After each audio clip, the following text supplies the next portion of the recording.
नमस्कार विद्यार्थी मित्रों, हमने पिछले अभ्यासक्रम में इकाई 7 बूझो तो जाने इस अभ्यासक्रम में हमने कुछ पहेलियों को हल किया था और इसके साथ साथ ही अभ्यास के प्रश्नों में भी पहेलियाँ छिपी हुई थीं जिनको भी हमने हल किया था। पहेलियाँ हमारे दिमागी कसरत के लिए बहुत ज़रूरी होती है। पहेलियों को पढ़ने के लिए हमें और समझने और उनके उत्तर देने के लिए हमें शब्दकोश को पढ़ना पड़ता है और शब्दकोश से हमारा ज्ञान और भी ज़्यादा बढ़ता है।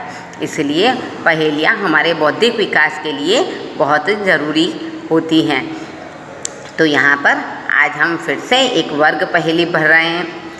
मित्रों, आपने अखबार में वर्ग पहेलियाँ देखी ही होंगी, आपके माता पिता भी उन्हें हल करते ही होंगे। तो यहाँ पर आपको उन्हें किस तरह से हल करना है, यहाँ हम इसे सीख रहे हैं। तो यहाँ पर हमने एक वर्ग पहेली ली है, इसके लिए हम शब्दकोश का भी उपयोग कर सकते हैं। तो वर्ग पहेली के चित्रों के अनुसार अब हम देख रहे हैं। पहला है नए ज़माने का यानी आजकल का, जिसे कहते हैं आधुनिक। दूसरा है लड़का या बच्चा, तो इसे कहा जाता है बालक। फिर है रात या निशा, जिसे कहा जाता है रजनी। फिर है सांस या प्राण या जीवन शक्ति, इसे कहा जाता है दम। इसके बाद है हिंदी साहित्य का एक काल, तो हिंदी साहित्य का एक काल है रीतिकाल। इसी के साथ है सिर, बाण या तालाब, जिसे कहा जाता है सर यानी सरोवर। इसी के साथ अगला है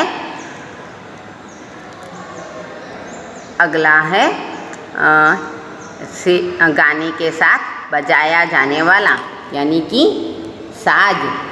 फिर 13 नंबर पर है अभिप्राय यानी मतलब। होठ यानी ओष्ठ या लब। 16वें नंबर पर है तह या स्तर, इसे परत कहा जाता है। खाद्य सामग्री या अनाज, इसे रसद कहा जाता है।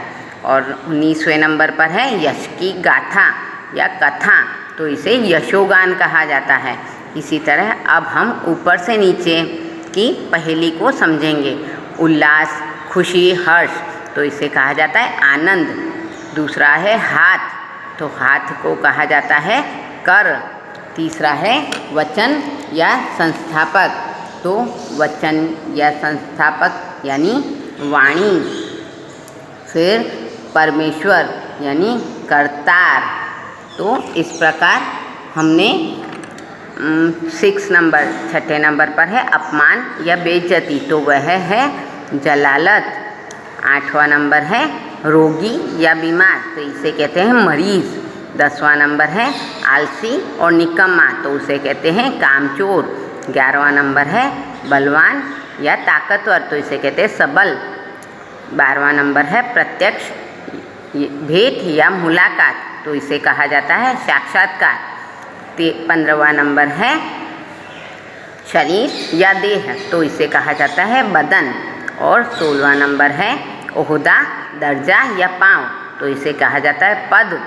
निश्चित और निर्णित, तो इसे कहा जाता है तय। तो मित्रों, इस प्रकार हमने इस वर्ग पहेली को हल किया है। प्रश्न 2 हमें कह रहा है उचित स्थान पर पूर्ण विराम, अर्धविराम, प्रश्नवाचक चिन्ह, योजक चिन्ह और अवतरण चिन्ह, इन सभी चिन्हों का प्रयोग कर सही विराम चिन्ह लगाइए। तो पहला था आप क्या खाएंगे, तो यहाँ पर अंत में लगेगा प्रश्नवाचक चिन्ह। दूसरा है माँ ने पूछा, इसके बाद अल्प विराम और ऊपर दोहरा अवतरण चिन्ह। नन्ही बेटी, फिर अल्प विराम, तुम कहाँ गई थी, यह प्रश्न पूछा गया है, इसलिए प्रश्नवाचक चिन्ह और दोहरा अवतरण चिन्ह। अगला है छी कितना गंदा पानी है, तो छी के बाद आश्चर्यबोधक चिन्ह और गंदा पानी है, इसके बाद पूर्ण विराम। अगला है मेरी पुस्तक का नाम रामायण है, तो रामायण शब्द को इकहरा अवतरण चिन्ह से लगाया गया है और है के बाद पूर्ण विराम। इसी के बाद वाह कितनी अच्छी किताब है, तो वाह के बाद आश्चर्यजनक चिन्ह और इसके बाद कितनी अच्छी किताब है, तो यहाँ पर पूर्ण विराम। तो इस प्रकार हमने इसको हल किया है। प्रश्न 3 हमें कह रहा है समान तुक वाले शब्द बनाइए। तो यहाँ उदाहरण दिए हैं खाना, तो खाना से शब्द समान तुक वाले शब्द यानी ऐसे शब्द जिनका अंतिम भाग समान होता है, इसे समान तुक वाले शब्द कहते हैं। जैसे खाना, भाना, गाना, नाना, दाना, इस तरह अंतिम शब्द एक जैसा हो, इसे समान तुक वाले शब्द कहा जाता है। तन, मन, धन, वन, फन, नानी, रानी, धानी, पानी, जानी, इसी प्रकार नंदन, वंदन, चंदन, क्रंदन, मंजन, फिर डाल, खाल, माल, भाल, लाल, इसी तरह माली, खाली, प्याली, गाली, काली। तो ये समान तुक वाले शब्द कहलाएंगे जिनका अंत एक जैसा हो। इसे अंग्रेजी में राइमिंग वर्ड्स भी कहते हैं। तो अब हम अगला प्रश्न पढ़ रहे हैं। प्रश्न 4 कह रहा है आपके घर में या आसपास कोई ना कोई पेड़ तो होगा ही, तो उसके बारे में कुछ वाक्य लिखिए। तो हमारे घर के सामने बरगद का एक पेड़ है, उसकी जड़ें ज़मीन में गहराई तक गई हुई हैं, उसका तना मोटा है, उसकी डालियां चारों ओर खूब फैली हुई हैं, उस पर अनेकों पक्षियों के घोंसले हैं। बरगद के चारों ओर पक्का चबूतरा बना हुआ है, चबूतरे पर आते जाते लोग बैठते हैं, बरगद की छाया में बच्चे भी खेलते हैं, यहाँ तक कि वट सावित्री के दिन मोहल्ले की स्त्रियाँ उसी बरगद की पूजा भी करती हैं। तो इस प्रकार हमने हमारे घर के आसपास जो पेड़ था उसका वर्णन किया है। अगला प्रश्न हमें कह रहा है नीचे दिए गए वाक्यों में विशेषण शब्द को छांट कर लिखना है। विशेषण शब्द यानी वह शब्द जो संज्ञा शब्द की विशेषता बताता है।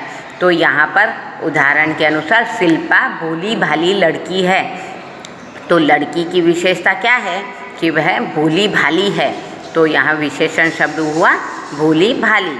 ऐसे ही कक्षा में 4 बच्चे बैठे हैं, तो बच्चे हैं पर कितने हैं, 4। नीम की पत्तियाँ कड़वी लगती है, तो नीम की पत्तियों के बारे में है, इसलिए कड़वी शब्द इसकी विशेषण यानी विशेषता है।